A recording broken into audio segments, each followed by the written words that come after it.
پڑھیے، بیٹیوں کو سینے سے نہیں لگایا جاتا، عورتوں پہ ظلم کیا جاتا تھا، بیٹیوں کو یہاں تک کہ مورخین لکھتے ہیں کہ بڑی بڑی بچیاں اگر 10 سال کی بھی ہو جاتی تھی، ایک سگا باپ اپنی بیوی کے گوشت سے چھین کر کے میدان میں لے کے جاتا اور زندہ دفن کر دیا کرتا تھا۔ بیٹیوں کو کوئی سینے سے نہیں لگاتا۔ 550 برس کے عرصہ گزرنے والا ہے، اس طرح دنیا اندھیری میں ڈوبی جا رہی ہے، کوئی انسان کسی پہ رحم نہیں کرتا، یعنی نہ چھوٹے پہ بڑا رحم کرتا، نہ چھوٹے بڑے کا ادب کرتا۔ یہ سماج ایسا پایا جا رہا تھا، لیکن اے لوگوں، اسی سماج میں ایسے بھیانک جرم ہو رہے تھے۔ اگر کسی کے شوہر کا انتقال ہو جاتا تو اس کی بیوی کو ہندوستان کی اسی سرزمین پہ اسی کے چتے پہ لٹا کر کے اسے جلا دیا جاتا تھا۔ احسان مارو میری ماں بہنوں، تمہیں تو زندہ جلایا جاتا تھا، یا تو اگر تمہیں رکھا جاتا تو ایک کوٹری میں بند کر دیا جاتا، اور بند کرنے کے بعد اگر تم 6 مہینے کے بعد زندہ صحیح سلامت نکلتی تو اس کے بعد تمہارے دامن میں جانوروں کے لیدوں کو بھرا جاتا، ان کی مینگنیوں کو بھرا جاتا، اس کے بعد بازار میں ٹہلایا جاتا عربستان میں، اور کہا جاتا یہ وہی منحوس لڑکی ہے جس کے شوہر کا انتقال ہو گیا، یہ وہی منحوس عورت ہے جس نے اپنے شوہر کو کھا لیا۔ اللہ اکبر!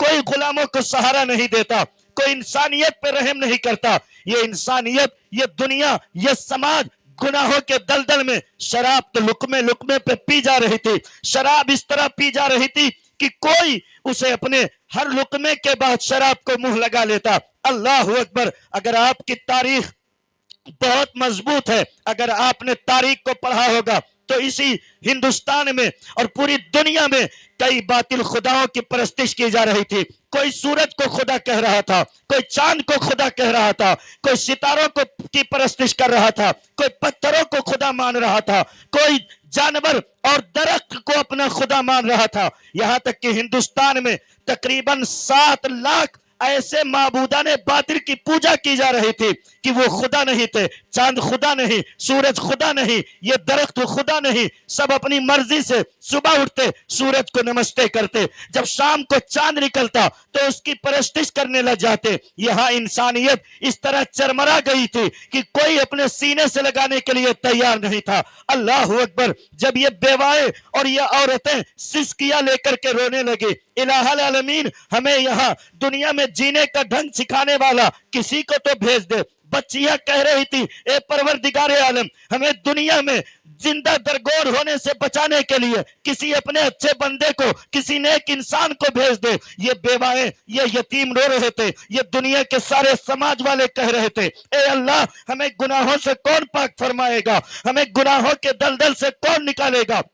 اللہ تعالیٰ کی بارگاہ میں جب سارے لوگوں کی دعائیں مل کر کے ایک ساتھ پہنچی، اللہ نے ہم پہ کرم فرمایا، انسانیت پہ کرم فرمایا، دنیا والوں پہ کرم فرمایا، عورتوں پہ کرم فرمایا، بچوں پہ کرم فرمایا۔ اللہ نے اپنے پیارے حبیب سید عالم صلی اللہ علیہ وسلم کو یاد رکھنا، مروٹھیا اور ارد و گرد سے قرب و جوار سے آنے والوں، جس سے انسان سب سے زیادہ محبت کرتا ہے، جو اس کے دل کے قریب ہوتا ہے۔ اگر مولانا فیضان صاحب کہیں کہ تھوڑا سا پیسہ لے لو جس سے تم سب سے زیادہ محبت کرتے ہو، اس کو میرے ہاتھ بیچ دو، تو پیسہ لینے سے انکار کر دے گا، وہ اپنے محبوب کو بیچے گا نہیں۔ اگر آپ سے کوئی کہے کہ سب سے زیادہ آپ اگر اپنی بیوی سے محبت کرتے ہو تو اپنے بیوی کو یہاں بھیج دو، تو آپ بھیجنے کے لیے تیار نہیں ہوگے۔ اللہ اکبر! یہ انسانیت ہے جو کہہ رہی ہے اے اللہ، جو تجھ کو سب سے زیادہ محبوب ہو اس کو دنیا میں بھیج دے۔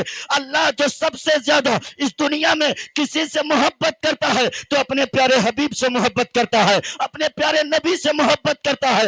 اللہ نے 12 ربیع الاول شریف دوشنبہ کے دن صبح صادق کے وقت اپنے پیارے حبیب کو پیدا فرما دیا۔ اسی سرزمین پہ حضرت عبداللہ کے گھر حضرت آمنہ کے شکم مبارک سے میرے نبی مکہ کی سرزمین پہ آج صبح صادق پیدا ہو گئے ہیں. آج میرے آقا کی جلوہ گری ہو گئی ہے. میرے آقا طلوع اجلال فرماتے ہیں اللہ اکبر. میرے نبی جب تشریف لائے نا تو مکہ کی گلیاں مہکنے لگی. میرے نبی جب مکہ میں صبح سویرے تشریف لائے تو لوگ کہہ رہے تھے کہ میرے آقا رات میں پیدا ہوئے ہیں, کہ میرے آقا دن کے اجالے میں پیدا ہوئے ہیں. عقل نے فوراً جواب دیا کہ اگر میرے نبی رات میں پیدا ہوتے تو رات چیلنج کرتی, اے دن تیری کوئی حقیقت نہیں ہے, اس لیے کہ نبی مجھ میں تشریف لائے ہیں. اگر میرے آقا دن کے مکمل اجالے میں تشریف لاتے تو دن چیلنج کر دیتا, اے رات تیری کوئی حقیقت نہیں ہے, اس لیے کہ نبی مجھ میں تشریف لائے ہیں.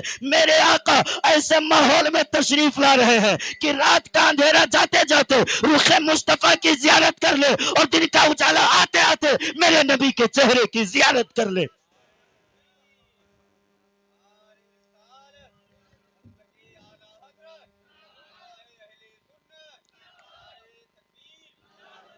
اس کی آواز تھوڑا سا ایکو چاہے کھولیے, آواز بڑھائیے ذرا ایک مرتبہ کہیے یا رسول اللہ, اور محبت سے کہیے یا رسول اللہ. ہاں تھوڑی سی بس, ماشاءاللہ اسی پر رہنے دیجئے. میرے آقا کی جلوہ گری مکہ المکرمہ کی سرزمین پہ ہوئی. حضور جب تشریف لائے تو میرے آقا کی ولادت سننے والوں سنو. سیدہ آمنہ بیان کرتی ہے کہ جب میرے محمد میرے بیٹے کی ولادت ہوئی تو ایسا لگتا تھا کہ آسمان سے ستارے میرے آنگن میں جھکے چلے آ رہے ہیں. ستاروں سے پوچھا گیا, اے ستاروں سیدہ آمنہ کے آنگن میں کیوں جھکے چلے جا رہے تھے؟ تو ستارے کہتے ہیں آج سیدہ آمنہ کے گھر میں نبیوں کے سلطان تشریف لائے ہیں. آج ہم ان کے آنگن میں اس لیے جھکے چلے جا رہے ہیں کہ ان کے چہرے کے حسن کی خیرات اگر ہمیں ملے گا تو ہم قیامت تک کی چمکتے رہیں گے. چاند سے پوچھا گیا, اے چاند تو آمنہ کے آنگن میں کیوں جھکا چلا جا رہا تھا؟ تو چاند کہتا ہے کہ سیدہ آمنہ کے گھر اس لیے ہم جھکے چلے جا رہے تھے کہ آج امام الانبیاء پیدا ہوئے ہیں, ان کے حسن کی خیرات ہمیں لینا ہے. ہم نے سورج سے کہا, اے سورج سیدہ آمنہ کے آنگن میں کیوں جھکا چلا جا رہا ہے؟ تو سورج کہتا ہے کہ اگر ہمیں چمکنا ہے تو مصطفیٰ کے حسن کی خیرات ہمیں لینا پڑے گا.